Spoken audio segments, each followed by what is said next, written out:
Hello, we've got a special banjo in the shop today. This is number 340. It's a full-size 5-string banjo for my friend Steve Varney. Steve has a solo project called Kid Reverie, and then he also performs with Gregory Alan Isikoff playing the banjo. I built him a banjo about 8 years ago. He's traveled all over the world with it. He's ready for a new one where I can tweak and update some of the old things on that banjo. His design input has been very valuable because he's on the road all the time. And most of his ideas and needs are reflected in the design of the banjo. There's several things on here that are not what I normally do, but I like how it turned out. So it's all Oregon walnut and pistachio. The rim, instead of an 11-inch rim, is almost a 12-inch rim. And this is the first big banjo I ever turned on my new lathe. Oregon walnut. And there's a rolled brass tone ring on the top. The tension hoop, the hooks, the nuts, and the tone ring were all made by Brooks Maston to fit this custom size. And these little L-shaped brackets are really cool. Steve used to have round brackets, and they would twist and dig into that soft maple rim, or soft walnut rim. So I made a harder walnut rim, and then I used these L-shaped brackets from Brooks so that it doesn't deflect. And Steve really likes the larger size head, which is cool. Here's the walnut and pistachio neck.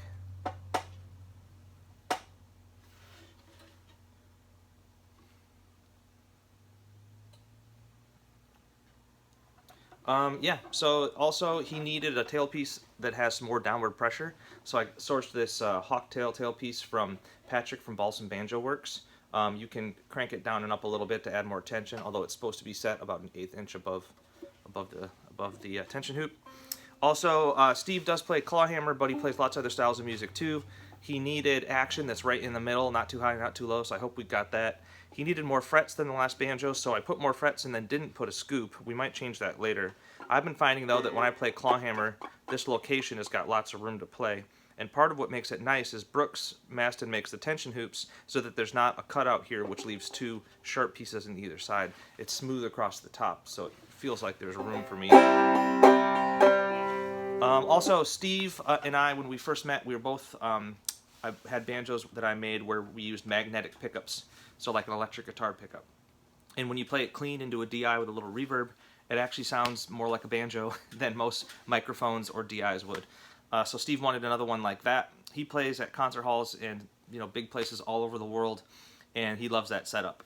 But the way I wired it last time when we were younger, it was a little DIY. I wanted a more solid situation. So instead of drilling holes in the rim and whatever, what I ended up doing is making this little wooden cradle. So it's one solid piece of walnut. The jack goes through here instead of drilling through the outside of the banjo. The pickup is with double-sided tape, strong double-sided tape to the back of the walnut piece, and then it's all held onto the dowel stick with a piece of banjo hardware. So he can take this off with this banjo wrench. And then the ground is grounded to one of the lugs, which grounds it to the tension hoop, so when your arm touches it, if there is any 60-cycle hum, I think that's what it's called, right? It grounds it out, kind of like a Telecaster grounds when you touch the bridge or the strings. And I'm really pleased with it. I like the magnetic pickup sound. I thought we'd plug into my little tube amp back here and give a little taste of what it feels like.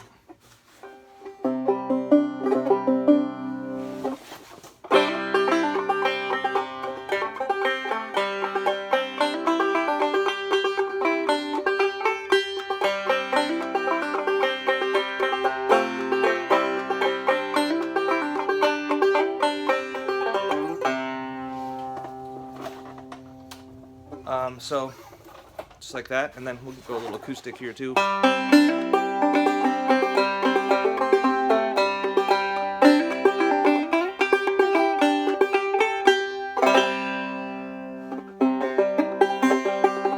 yeah, the larger rim, the brass tone ring, it's a little different than I normally would do, but it feels really nice.